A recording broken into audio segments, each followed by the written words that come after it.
Umaalma na ang ilang BPO workers dahil wala pa rin kasiguruhan na mabibigyan sila ng flexible work arrangement sa gitna ng nagpapatuloy na oil crisis. Sa gitna nito, nanguna ang Pilipinas sa competitiveness ranking sa global outsourcing. Pero reklamo ng BPO workers ay hindi naman ito nararamdaman ng kanilang bulsa. Ang balitang ito ni Ace Cruz.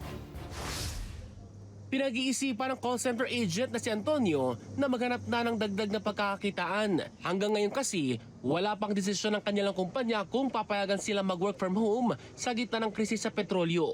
Malaking gastos niyang pamasahe kaya't kailangan ng dagdag na kita. Yung mga joyride na yan, malaki daw kita sa ganyan kaya pwede. Pwede siguro.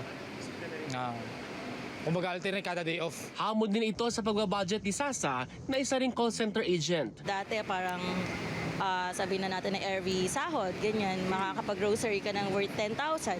So ngayon, medyo bababaan mo na kasi maglalaan ka for the 15 days na allowance mo. Ayon sa BPO Industry Employees Network, marami pa rin ang naka-onsite duty sa kabila ng panawagan na magpatupad ng flexible working arrangement. Sa issue daw ng data security at mas yung paniniwala ng mga employers na mas productive ang mga workers on-site. Pero babalikan naman natin nung pandemic, nung global pandemic, mas lumago yung BPO industry ng mga panahon na yon. Kasabay nito, ang hirit ng BPO workers na itaas ang kanilang allowance para sa internet at kuryente para sa work from home arrangement. Kung hindi naman mapagbibigyan ito, hiling nila ay taas ang kanilang transportation allowance. Sa datos ng Global Outsourcing Talent Index na Ataraxis, nangunguna ang Pilipinas bilang global outsourcing destination at naungusan ng Malaysia, India at iba pang bansa. Kabilang sa pinagbatayan ay ang labor cost,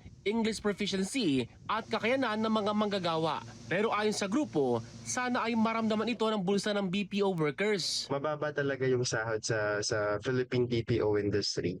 For example, sa US counterparts, a US agent can earn $15 to $38 per hour, while Filipinos, on the other hand, average I can only earn $2 per hour for the same job. Kaya't kabilang sila sa mga ngalampag sa pamahalaan sa Mayo 1 Labor Day para igiit ang taas pasahod at pagbasura sa oil deregulation law at VAT sa produktong petrolyo. Para sa Balitang A to Z, Ace Cruz.